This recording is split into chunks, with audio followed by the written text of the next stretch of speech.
Et comment tu analyses tes performances après un match pour identifier les points à améliorer? Alors, disons qu'on est, bon, on se fait l'auto-évaluation souvent de ce qui s'est passé.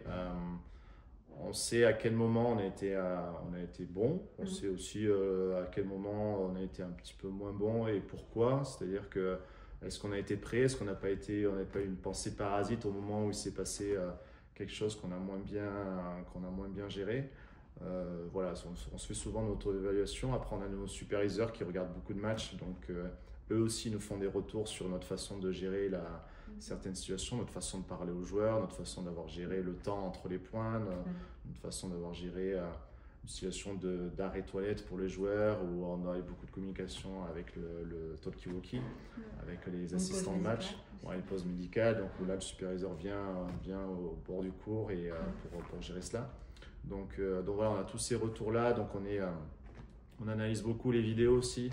Donc on a tout un groupe, on reçoit chaque semaine ou presque chaque jour, presque en temps réel, on reçoit les vidéos sur chaque tournoi, des incidents, si on peut appeler ça comme ça, sur certains matchs. Donc ça nous permet aussi d'analyser, voir s'il a, pas pour critiquer l'officiel, mais pour voir si la bonne procédure a été appliquée, si, qu'est-ce qui pourrait être amélioré, quelle annonce on pourrait faire à ce moment-là, au lieu de. Parce qu'aujourd'hui, on essaie d'expliquer de plus en plus au public les règles du jeu. Mm.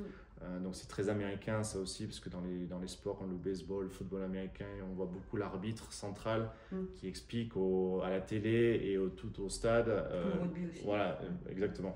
Donc la règle qui a été appliquée. Donc dans le rugby, le parfait exemple aussi sur un côté un peu plus européen. Mm. Et donc voilà, c'est une J'ai pas vu volonté ça. en tout cas. En Volonté en tout Angleterre, cas. ils le font? On essaie de le faire de plus en plus et Mm. que ça commence à venir, mais c'est un peu plus lent Mm. parce que ça ne fait pas partie de nos techniques de base, Mm. mais ça se met en place. Mm. Donc voilà, on va expliquer de plus en plus pourquoi, là, pourquoi on annonce ce point pour un autre. Oui, parce il a tapé la balle du côté, du côté adverse, il a fait un point de contact, il était du côté adverse, donc il n'a pas le droit. Mm. Des choses comme ça, où la balle rebondit deux fois, parce qu'il y a et en fonction des pays, on a des annonces qui sont en anglais mais qui ne sont pas forcément comprises par les gens sur place. Donc on va traduire, on va expliquer aux gens. Plus on explique non seulement pour les gens qui sont au stade, mais aussi pour ceux qui sont en train de regarder à la télé. Mm. Donc aussi pour les commentateurs, au moins qu'ils comprennent qu'est-ce qui a été pris comme décision, parce qu'on entend beaucoup d'inepties souvent. Donc on essaie voilà, d'être de plus en plus clair. Donc c'est des choses qui se mettent en place petit à petit.